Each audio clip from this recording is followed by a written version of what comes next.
మహాశివరాత్రిని పురస్కరించుకుని పిఠాపురం పాదగయ మహాపుణ్యక్షేత్రానికి వచ్చే భక్తుల సౌకర్యార్థం తగిన ఏర్పాట్లు చేస్తున్నామని ఆలయ ఈవో కాట్నం శ్రీనివాస్ తెలిపారు. ఆలయ ప్రాంగణంలో ఏర్పాటు చేసిన మీడియా సమావేశంలో ఆయన మాట్లాడుతూ ఈ నెల 24 నుండి 28వ తేదీ వరకు స్వామివారి వార్షిక కళ్యాణ మహోత్సవాలు జరుగుతాయని, ఆలయానికి వచ్చే లక్షల మంది భక్తులకు ఎటువంటి అసౌకర్యాలు కలగకుండా సంబంధిత శాఖలతో చర్చలు జరిపామని అన్నారు.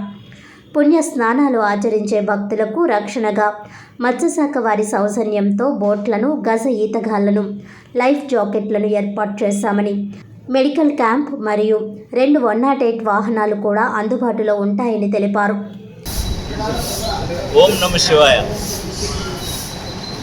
దక్షిణ కాశీగా పాదగయ క్షేత్రంగా ప్రఖ్యాతిగాంచి శ్రీ రాజరాజేశ్వరి సమేత శ్రీ సిద్ధేశ్వర దేవస్థానం నందు వార్షిక కళ్యాణోత్సవాలు మహాశివరాత్రి ఉత్సవాలలో భాగంగా ఈ నెల 24వ తారీఖు సోమవారం రాత్రి 8:32 సోమవారం వార్షిక కళ్యాణం జరుగుతుంది. 26వ తారీఖున ఉదయం 1 గంట నుండి నిరంకాటంగా స్వామివారికి మహాశివరాత్రిని పురస్కరించుకుని లింగోద్భవ కాలం వరకు కూడా దర్శనాలు జరుగుతాయి. అదేవిధంగా 27వ తారీఖుని సోమవారం రథోత్సవం వేడుకగా నిర్వహించడం జరుగుతుంది. 28వ తారీఖున తెప్పోత్సవం, శ్రీపుష్ప యాగోత్సవం కూడా కార్యక్రమాలు జరుగుతాయి.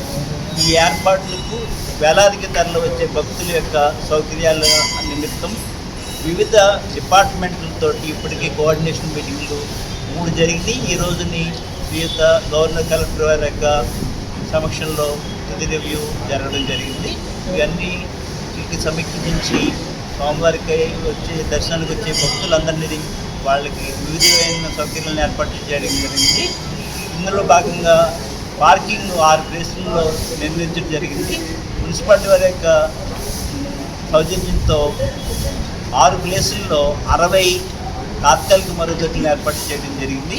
అంతేకాకుండా లక్షలాది మంది ఈ పుష్కరిణి యొక్క పాదగయ పుష్కరిణికి ఉన్న ప్రాముఖ్యత స్నానాన్ని, పవిత్ర స్నానాన్ని ఆచరించడానికి వచ్చే లక్షలాది మంది భక్తుల యొక్క రక్షణకి సౌకర్యవంతంగా వాళ్ళ పవిత్ర స్నానాలు ఆచరించడానికి మత్స్యశాఖ వాళ్ళ యొక్క సౌజన్యంతో బోట్లను, గజయితగాళ్లను, లైఫ్ జాకెట్లను కూడా ఏర్పాటు చేయడం జరుగుతుంది.